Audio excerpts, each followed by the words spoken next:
Today we're going to discuss why most people study 3 to 6 months for the GMAT and still don't get the results they want.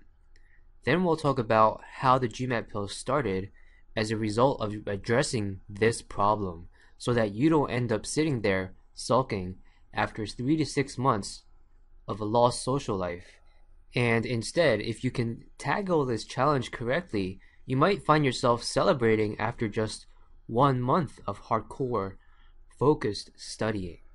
I know this is kind of a weird topic to talk about, so let me give you some background first. As you might know, I get a lot of email about the GMAT as a result of this site. These emails generally fall into the following categories. What books should I get? And of course, you should all know by now to get the official guide to the GMAT for all the practice questions they have, because the questions they have are most similar to the ones you will see on your exam. Next one, we have what is the answer to this question? This is when a random student or customer asks a random test question and wants to know what the answer is to the question.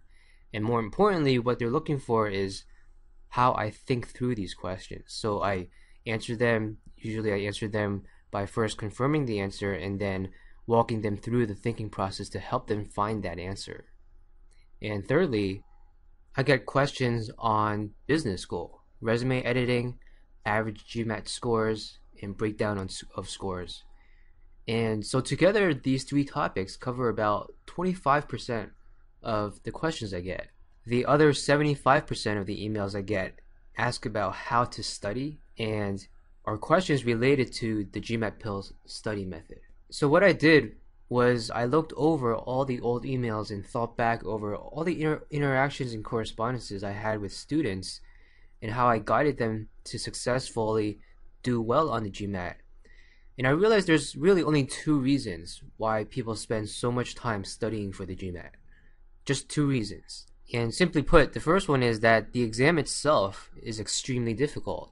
And because it's so difficult, it requires people to spend so much time preparing. The second one is how you study is ineffective and inefficient in the context of the way that GMAT tests you, and therefore that requires you an insane amount of time to prepare. Now with the first one, yes, the GMAT is difficult, but it's not impossible rocket science. I can't see how studying for the GMAT, which covers mostly high school level grammar and math with a few exceptions, could take longer than a typical semester at college where you might be juggling 5 classes all covering new material.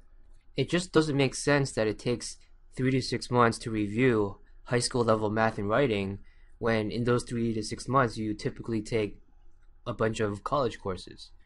And with the second one, how you study is ineffective. Most people just skim through a GMAT prep book and think that's all they need to do. Sure, the prep books usually go over the basic concepts that are tested, but what most people don't understand is that the way the GMAT tests you is very unusual. Most people don't think the way the GMAT wants you to think.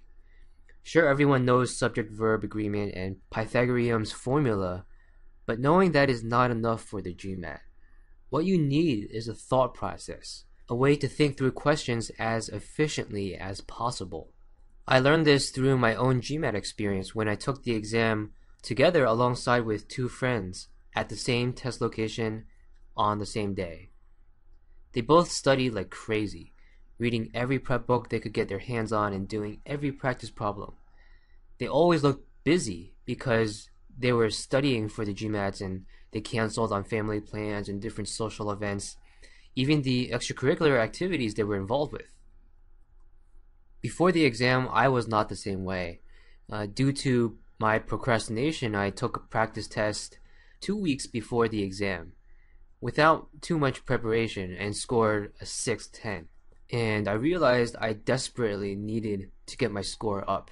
For those 2 weeks, I put everything else on hold, just like my 2 friends did. I canceled all social activities and focused on the exam. Time was passing by quick. I only had 2 weeks, so I had a real strong urgency to do something about my score.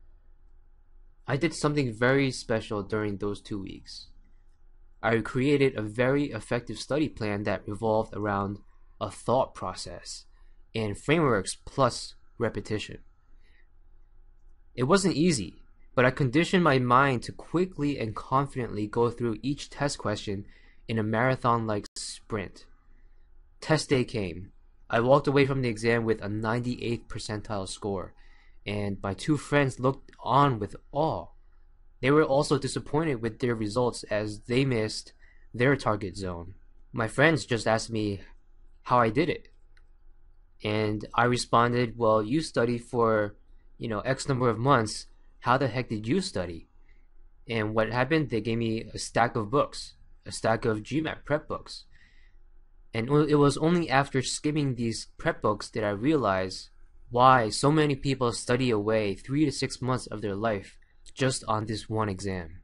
You see, the prep book was such a dense read. I fell asleep reading through all their instructions and definitions of terms like rhetorical construction and participial phrase, dependent clause, etc. No wonder why people take 3 to 6 months to study for the GMAT. Heck, I still don't understand what those terms mean. The quant section was total confusion, and I fell asleep just looking at the symbols and word problems. So my friends just told me to show them what I did, and so I showed them my study method. They basically retook the exam, and with this study method, they both reached their target zone. And once my friends succeeded, I thought that would be the end of the GMAT.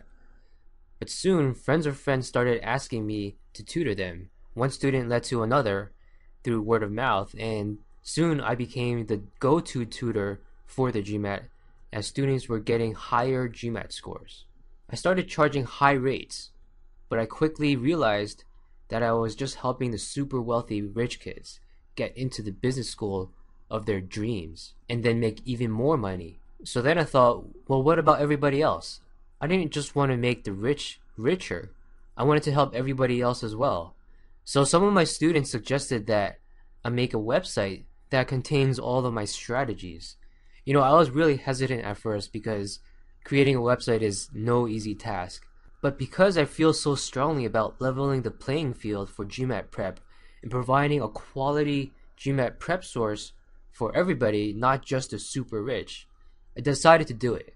And so basically my students convinced me to release this study method on the internet and create instructional videos that is now put together into the GMAT Pill study method website that you know of. And so today you can log on as a member of the GMAT Pill study method and learn all of these secret techniques that used to be limited to the super wealthy who are tutored for thousands of dollars, and now you can get them for much less and hopefully boost your GMAT score.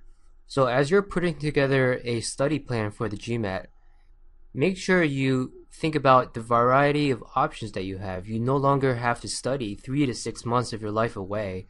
There are better alternatives like the GMAT Pill study method that you can use to help you achieve your goals. So that's all I have for you today in terms of why people study 3 to 6 months for the GMAT and how the GMAT Pill started. I hope you enjoyed the video, and good luck on your GMAT.